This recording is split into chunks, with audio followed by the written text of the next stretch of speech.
Alexandre, peux-tu nous parler de l'origine d'un funiculaire à Besançon? Oui, bien sûr. Donc, pour parler de l'origine du funiculaire, il faut remonter à l'histoire du thermalisme à Besançon. À la fin du 19e siècle, la ville devient station thermale. À partir de 1892-1893, donc les bains salins s'installent à la Mouillère, à quelques centaines de mètres du site où nous sommes actuellement. Et c'est dans ce cadre que la ville va connaître une activité intense autour du thermalisme à la fin du 19e siècle. Qui va emmener donc d'abord les pouvoirs publics et puis certains particuliers à reconsidérer un petit peu les abords des bains pour proposer des équipements, des centres d'attraction complémentaires pour les touristes, qu'on appelait alors les baigneurs, et aussi des lieux de villégiature, puisque l'hôtel des Bains, qui est situé à proximité, était assez vite saturé. Donc c'est dans ce cadre les pouvoirs publics dès 1898 vont s'intéresser au plateau de Beauregard-Brugy pour promouvoir des projets et inciter aussi les particuliers à proposer des projets pour améliorer les équipements existants. C'est dans ce cadre un industriel et propriétaire terrien sur le plateau, Émile Picard, va proposer un premier projet de funiculaire dès 1899 et va en informer les pouvoirs publics en sollicitant des aides, des subventions pour aider à la mise en place. Alors, est-ce que tu peux nous dire le contexte de mise en route, d'inauguration de ce funiculaire sous l'égide de ce fameux industriel Émile Picard? Alors, sur la mise en route du funiculaire va se faire assez tardivement comparativement au premier projet, puisque le premier projet, je l'ai précisé, c'est 1899, 1902 pour la fin du premier projet. On envisage plusieurs technologies, d'abord un système de contrepoids d'eau, faute d'avoir de l'énergie électrique, puis un train à crémaillère qui aurait été un petit peu gourmand en énergie, avec une partie sur le plateau qui aurait été prolongée.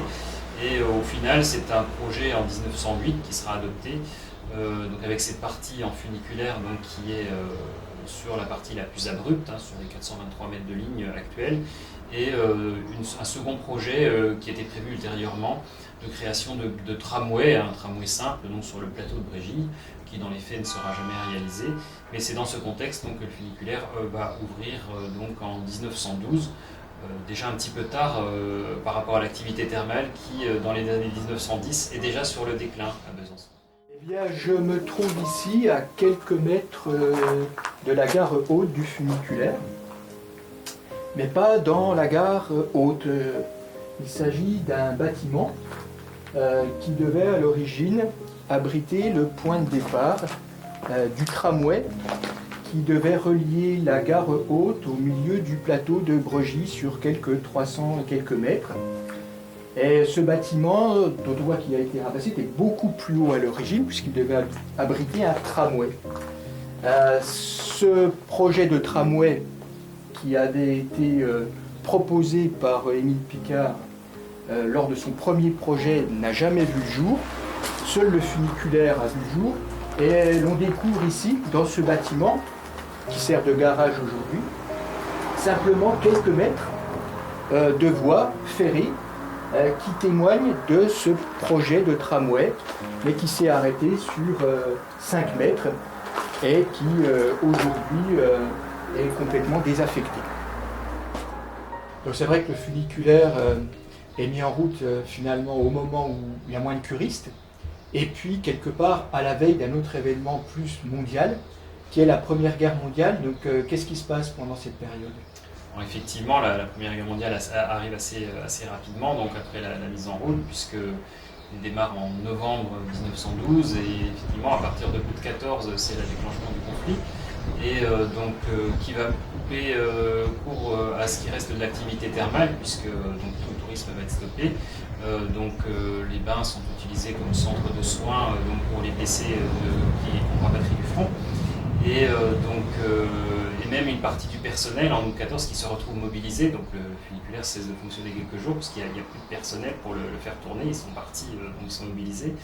Et c'est une période où les résultats attendus ne sont pas à la hauteur et il faudra vraiment attendre la fin de la Première Guerre mondiale pour que ce moyen de transport trouve vraiment son public. Alors effectivement, pour retrouver son public, on va rentrer dans les années 20. Les années 20, on appelle ça les années folles. Et nous, on appelle ça l'âge d'or du funiculaire. Alors pourquoi ce fameux âge d'or du funiculaire ? Parce que c'est la période où vraiment il va trouver son public, son activité. Alors ce qui est intéressant aussi, c'est que ce moyen de transport va mettre le plateau de Beauregard à quelques minutes du centre-ville. Et ça va permettre des constructions en nombre donc, dans les rues à proximité de la gare supérieure, ce qui est aujourd'hui la rue Émile Picard d'ailleurs, donc nom de l'ancien promoteur du funiculaire, qui possédait beaucoup de terrain sur le plateau. Donc c'est vrai que ce projet présenté comme étant d'utilité publique avait aussi un petit intérêt particulier parce que évidemment ça permettait de vendre plus facilement les terrains et sans doute aussi plus cher.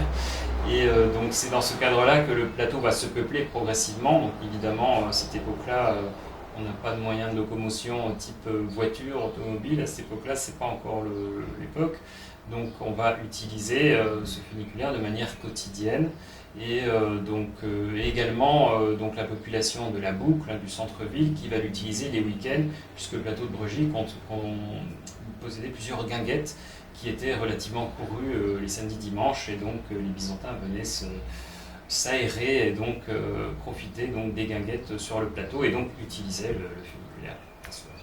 On a également un intérêt économique puisqu'il y a encore pas mal d'agriculture à cette époque-là sur le plateau et les producteurs ou viticulteurs, il y avait de la vigne encore, donc utilisaient la plateforme qui se trouve juste derrière nous, là où on pouvait poser des bagages, messageries, marchandises et ça va jusqu'au boulanger de la rue de la Liberté, donc il monte sur le plateau, vendre son pain à 11h30 sur le plateau du funiculaire pour vendre à la population locale.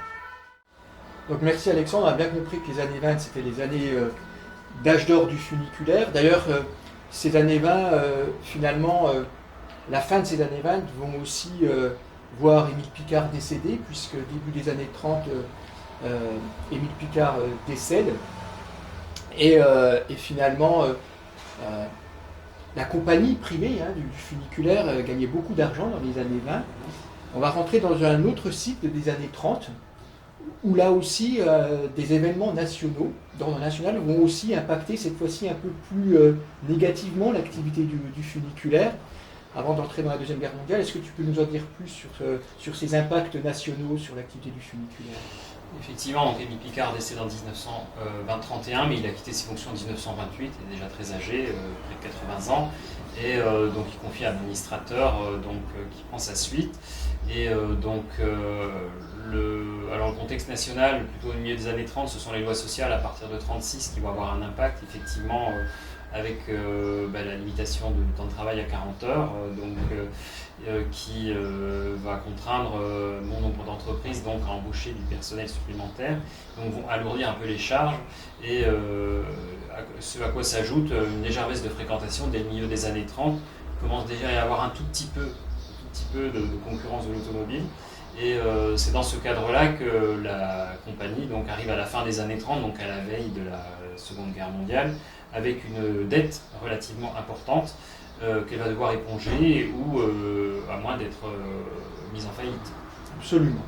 Donc c'est vrai qu'il y a ces événements de charges sociales auxquels vont s'ajouter aussi des coûts d'entretien plus importants que dans les années 20, conduisant à cette fameuse dette, notamment vis-à-vis de la ville, qui épongeait régulièrement le déficit. Une dette colossale fin des années 30 qui va conduire effectivement à une décision de modification au début des années 40 de propriété du funiculaire. C'est ça. Donc, dans les statuts de ce qu'était la compagnie privée du funiculaire, donc, il y avait une convention passée avec la ville qui précisait dès le départ, dès 1912, que la ville de Besançon aurait toujours le droit, si elle le souhaitait, de racheter la compagnie. Effectivement, on va se servir de cet alinéa de la convention pour proposer à la ville, qui avait déjà épongé pas mal de dettes et qui souhaitait arrêter effectivement de verser cet argent à perte, donc de racheter cette compagnie, eu égard à l'intérêt public qu'il y avait effectivement à transporter. On ne voyait pas ce service s'arrêter sans aucun moyen de substitution. Donc c'est dans ce cadre-là qu'en 1942 va être acté donc, le rachat donc, en plein conflit donc, de la compagnie par la ville de Besançon qui deviendra propriétaire en avril 1943. Effectivement. Bon, pour la petite histoire, je crois que c'est Jean Mingeot qui était à la manœuvre. C'est ça, Jean Mingeot qui n'était pas maire encore, mais il était adjoint en charge des transports. Donc c'est lui qui a négocié notamment le prix d'achat de la compagnie, tout ça se négociait. Alors peut-être pendant cet événement douloureux de la Deuxième Guerre mondiale, on peut peut-être aussi évoquer plus qu'une anecdote, un événement douloureux qu'a subi le funiculaire, je crois, en milieu de la guerre.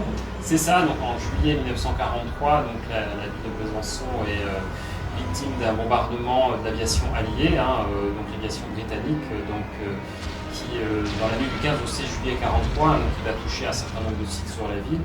Pour la petite histoire, il n'était pas prévu que la ville de Besançon soit bombardée. La cible initiale était les usines Peugeot à Sochaux. Suite à une altercation avec un avion allemand au niveau de la Garbiote, il va y avoir une flotte de 15 bombardiers qui vont lâcher leurs bombes un petit peu en ordre dispersé sur la ville. C'est là que la Garbiote va disparaître aussi, puisqu'elle sera complètement détruite. Et le funiculaire, alors c'est pas tout le funiculaire, c'est le fameux évitement central dont on a déjà parlé, donc la partie où les voitures se croisent, qui sera touchée donc, par une bombe et sévèrement endommagée, on le voit encore sur des photos d'époque qu'on peut retrouver, et qui obligera évidemment un arrêt de fonctionnement durant près de 18 mois, parce qu'il faudra attendre janvier 1945, donc vraiment la fin de la guerre, pour qu'on remette en état cette installation. Les choses vont évoluer à partir des milieux des années 50. Les choses évoluent au milieu des années 50, effectivement, où là, le développement d'automobiles qu'on connaît va faire quelques ravages dans tout ce qui est transport public, notamment sur le chemin de fer en général. Cette ligne n'est pas la seule concernée, évidemment, mais toutes les petites lignes d'intérêt local vont disparaître en grand nombre à cette époque.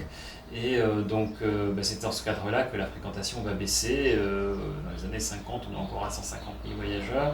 Et puis dans les années 60, c'est plutôt 120 000, 100 000. Et ça baisse effectivement jusque quasiment à la fin de manière continue jusqu'à la fin des années 70.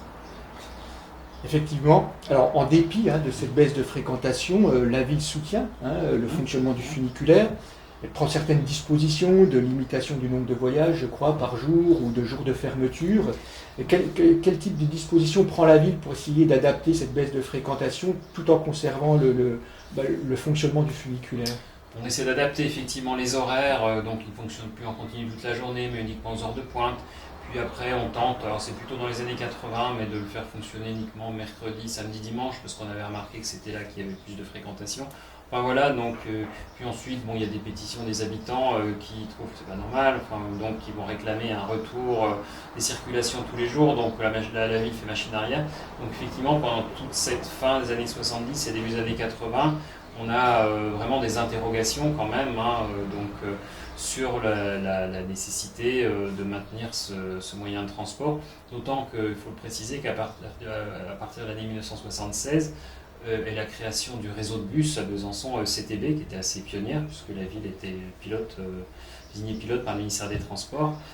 Donc il y avait une ligne de bus qui desservait le plateau à partir de 1976 et qui dessert le plateau de Beauregard-Brégy beaucoup plus loin que ne faisait le funiculaire, puisqu'il y a au moins 3 ou 4 points de desserte qui existent peu ou prou encore aujourd'hui, et qui permettaient une desserte plus fine et qui emmenait en plus les passagers jusqu'au centre-ville, parce qu'on a toujours eu le problème de la connexion aussi de cette gare basse où nous sommes avec le centre-ville, puisqu'on n'est pas encore exactement au centre-ville. Alors, effectivement, il y a cette baisse de fréquentation continue qui est observée, mais je ne crois pas que c'est la cause principale de l'arrêt, en tout cas provisoire, puis plus long du funiculaire. Tu peux nous en dire plus autour des circonstances de cet arrêt?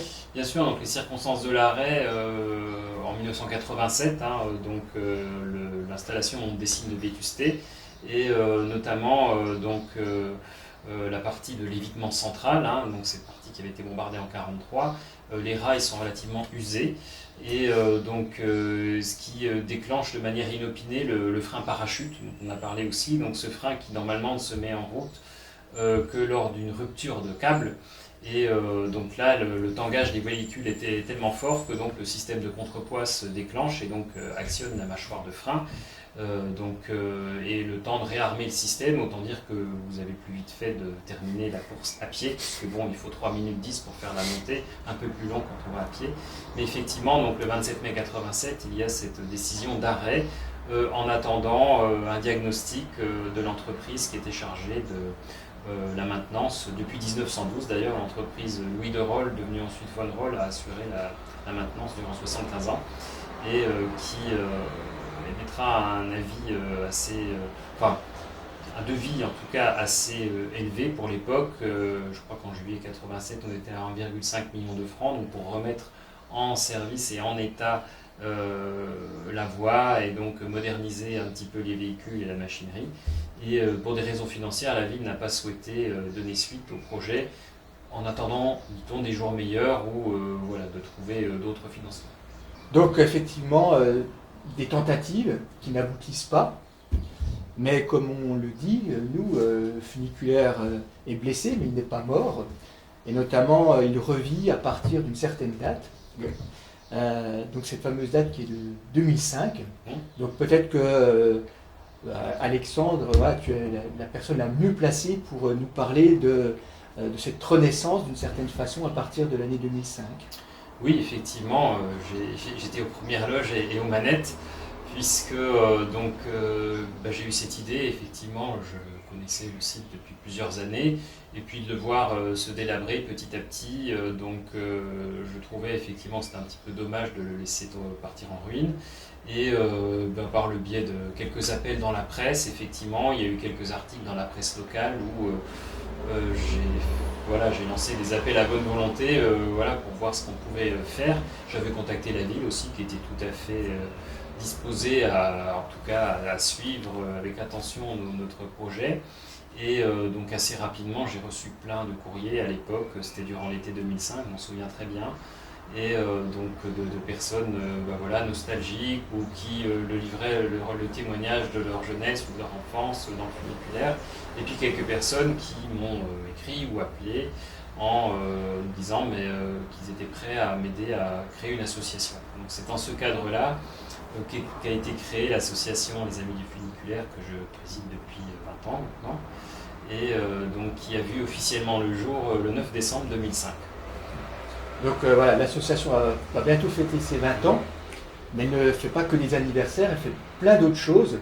Donc elle a réalisé des faits d'armes, alors avec l'aide effectivement de la presse, mais surtout d'un événement médiatique national qui a aussi contribué au fait qu'on peut aujourd'hui discuter dans cet endroit restauré, magnifiquement restauré par la ville de Besançon. Peut-être que tu peux nous parler de ces faits d'armes, et notamment de ce premier fait d'armes qui est la restauration de la gare basse. Bien sûr, donc c'est vrai que avec la presse, c'est un petit peu fait boule de neige, effectivement. Donc il y a eu un article, puis un deuxième, puis un troisième, puis un quatrième, et puis des relances régulières, et puis des reportages télévisés, François Régional, bien sûr, et une fois TF1, effectivement, qui, par le biais des correspondants locaux, m'avait contacté pour faire un reportage sur ce projet, qui est devenu ensuite une série diffusée sur une semaine dans le cadre du journal de 13 heures, sur les funiculaires en France. Donc on avait trouvé d'autres sites effectivement où ils sont allés filmer. Et puis il y a eu ce reportage de 2 minutes 30 qui a permis un beau coup de projecteur et qui a rendu aussi le projet très crédible au niveau des décideurs politiques, parce qu'il y a eu un vrai impact, il y a eu vraiment un avant et un après effectivement ce projet. Donc quand on est allé voir les élus, le maire, notamment de l'époque, avec ce projet, on a été quand même assez vite pris au sérieux, on va dire. Et on avait proposé, en tout cas comme première approche, la restauration de cette gare basse, qui est l'élément le plus connu, le plus emblématique de ce funiculaire, le plus visible aussi.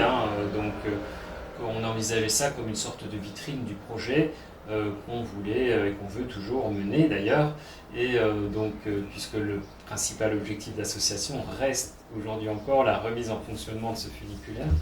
Et ce projet a été voté, en tout cas décidé dans le courant de l'année 2006, et mis au budget de la ville en 2007. Donc c'est en 2007 que cette gare basse a été restaurée. Le tout étant piloté par la ville, nous on a assuré le rôle on va dire de conseiller technique ou historique, si on peut dire, dans le choix un petit peu des couleurs ou des matériaux et du suivi du chantier. Et la gare donc, a été restaurée avec l'aide de chantiers d'insertion et la voiture où nous sommes a été restaurée. Alors heureusement, les voitures étaient encore existantes, elles s'étaient remisées dans un hangar de la ville. La voiture qui n'est pas ici, elle est toujours remisée d'ailleurs dans ce hangar. Et donc cette voiture a été restaurée par les ateliers municipaux de la ville de Besançon. Et le tout a été remis en place le 3 septembre 2007, donc avec des moyens de grue, de levage assez impressionnants. Donc il y avait près de 300 personnes qui sont venues assister à l'événement ici, avec des discours du maire de l'époque, des élus, de moi-même aussi. Et donc nous avons ouvert au public pour les Journées du patrimoine en septembre 2007 pour la première fois, avec près de 1300 personnes accueillies sur 2 jours. Christophe Libre, l'adjoint au patrimoine, parce que vous savez, je vais leur dire dans un instant, ce sont les ateliers municipaux qui ont entièrement restauré, ils sont très fiers et très heureux d'avoir fait, ils l'ont très bien fait, qui ont restauré sous la conduite de Catherine Frécier, une jeune femme timide qui se cache là-bas, voilà. Vous pouvez l'applaudir, elle a aussi des services. Voilà. Et puis je suis heureux d'être aussi ici avec Alexandre Jury, qui est le président de l'association, parce qu'en fait, je crois que si nous sommes là aujourd'hui, c'était la volonté commune de la ville, bien sûr, mais aussi de l'association, de remettre ici en valeur à Vosgy cet élément fort du patrimoine de Besançon. Lorsque j'ai été élu maire en 2001, il y a déjà quelques années, une de mes premières visites que j'ai fait, c'est d'aller voir où était stocké le funiculaire. Il était à cette époque, il n'était pas en jaune d'ailleurs, il était près du stade Léo Lagrange. Et je dis, je ne sais pas ce qu'on va en faire, mais en tout cas, il faut le protéger un peu mieux. Donc on a pris les cabines, on les a pris avec des moyens adaptés et on l'avons mis bien au chaud, bien au sec dans des hangars que la ville possède à Franois. Dès l'origine, en 2005, c'était de faire inscrire cet élément en tant que monument historique, en fait, d'avoir l'inscription au monument historique. Donc, dès 2006-2007, on avait sollicité les services de l'État via la DRAC, et avec un petit dossier pour obtenir cette inscription, cette protection en tout cas, qui nous assure qu'aucune partie ne pourrait un jour être démontée ou détruite. Donc c'est important puisque effectivement tout le site, la gare basse, la voie, 423 mètres de voie, la gare haute, sont protégés grâce à cette inscription qui est vraiment important. Et puis après 2011, l'association a continué à faire valoriser ce patrimoine régulièrement. Bien sûr, donc déjà régulièrement, chaque année, pour les journées, à l'occasion des Journées du patrimoine, ça c'est sûr. Et également, il y a eu des opérations un peu plus spéciales en 2012, c'était les 100 ans du funiculaire. Donc on avait sollicité les services de la ville, il y a les conseils consultatifs d'habitants, et donc il y avait une journée assez festive, effectivement. Lors des Journées du patrimoine aussi, on avait fêté en grand pompe les 100 ans avec un énorme gâteau, avec même une reproduction du funiculaire dessus. Voilà, donc il y a eu des moments comme ça un peu plus forts. À partir de 2016 aussi, on a pu à nouveau avoir accès à la gare du Haut, ce qui n'était pas le cas auparavant. On n'avait pas accès pour faire visiter, puisqu'il y avait un locataire dans le bâtiment qui est parti, donc on a profité que le côté vide pour réinvestir un petit peu les lieux, et donc c'est vrai que de pouvoir aussi faire visiter les 2 gares, c'est un intérêt supplémentaire.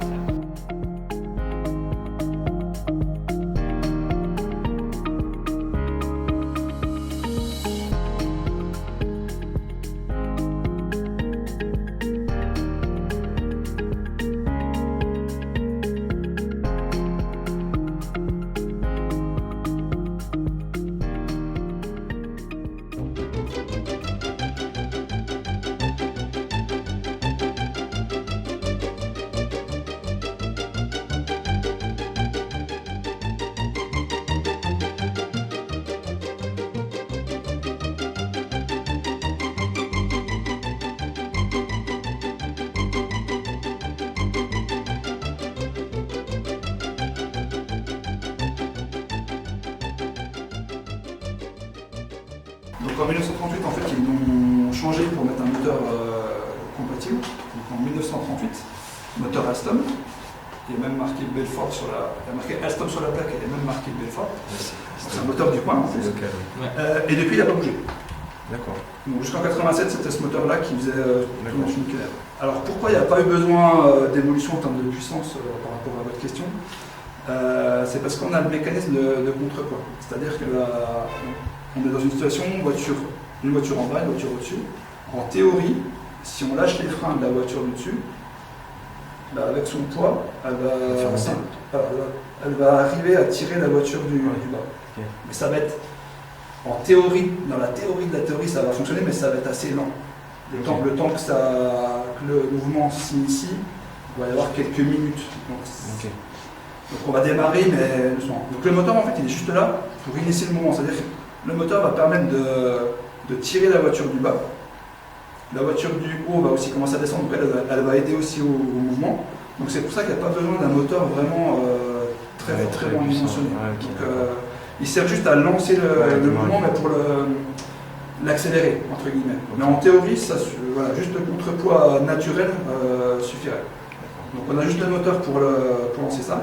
Et donc ce qui se passait, donc ça c'est aussi un argument pour dire que ça ne consomme pas beaucoup d'électricité, c'est qu'arrive à peu près à mi-chemin, donc on lance le moteur, ça initie le mouvement, la voiture du haut commence aussi à faire son travail avec le phénomène de contrepoids, donc ça se met en place, ça commence à prendre son rythme de 3 heures, et arrive au milieu, on peut carrément se permettre de couper le moteur, parce que de toute façon, le mouvement est lancé, le poids de la voiture qui descend va finir le mouvement de montée de la voiture montante. Okay.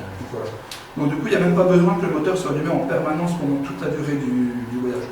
Donc en termes de conso électrique, c'est vraiment pas mal. Là, nous sommes devant une partie du plancher du funiculaire qui est ouvert et donc on voit les roues, 2 roues du funiculaire qui sont un petit peu spéciales. Ces roues, en fait, ce sont ces roues qui vont permettre de guider la voiture au moment où les deux voitures vont se croiser, puisqu'on a un système d'évitement central que vous avez en photo ici, puisque c'est une voie unique avec évitement central. Et pour guider ces voitures, on n'a pas besoin d'aiguillage comme pour avoir besoin sur un train classique. Ce sont les roues qui vont faire le travail de guidage. Donc quand on regarde les roues de plus près, on a d'un côté une roue à gorge ici et une roue qui est beaucoup plus large, vous voyez, qui est complètement plate, lisse. Et en fait, c'est cette roue à gorge donc, qui va venir épouser le rail dans sa largeur, qui va guider la voiture donc d'un côté. Donc ici, lorsqu'on monte, on va être côté droit, et lorsqu'on descend, on est côté gauche. Évidemment, donc la voiture tourne toujours sur la même voie, puisque c'est cette roue à gorge donc qui va permettre le guidage, et la roue lisse va permettre de passer d'une voie à l'autre sans difficulté. Et le tout sans avoir recours à un aiguillage qui pourrait se révéler complexe à actionner dans une pente. On a également ici la mâchoire de frein, on voit juste à côté de la roue, ici. Alors il y a 3 mâchoires de frein sous funiculaire. Alors ce sont des mâchoires de frein, alors elles sont énormes évidemment, mais c'est le même principe qu'une mâchoire de frein sur un vélo, sauf qu'ici la mâchoire elle ne va pas appuyer la jante comme sur un vélo. La mâchoire, elle va pincer le rail. C'est ce qu'on appelle un frein parachute.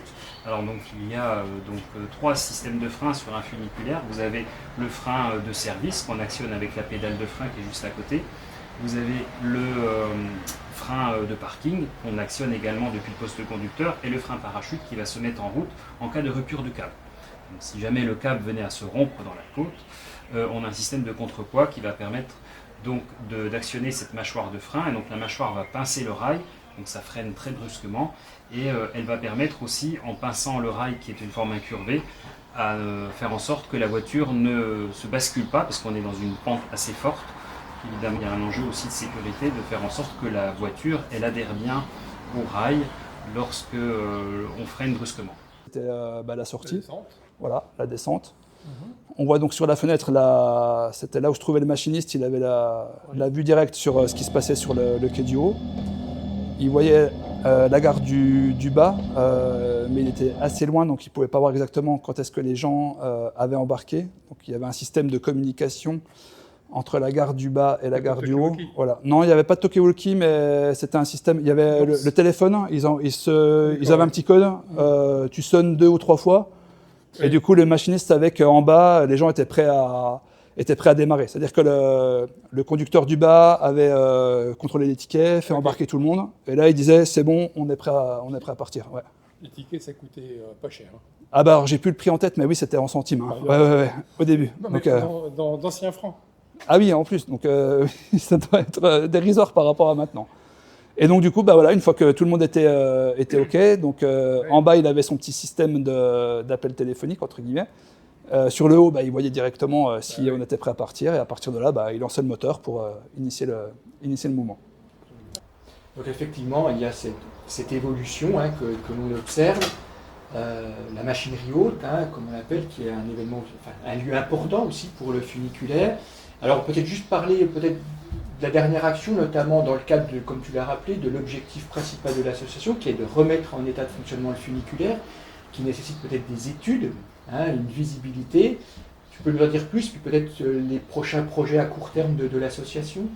Bien sûr, donc on n'a jamais abandonné cet objectif donc de remise en fonctionnement en sollicitant déjà le propriétaire, la ville, donc au premier chef, et en vantant l'intérêt du projet. Alors il est vrai que jusqu'à présent, on n'a pas pu faire aboutir en tout cas le projet pour des raisons quand même essentiellement financières, il faut le dire. Et il est vrai que pendant des années aussi, on a bataillé pour avoir au moins le cofinancement d'une étude technique, puisque chacun y allait un petit peu de son chiffre, donc avec des comptes d'apothicaire sans rien y connaître.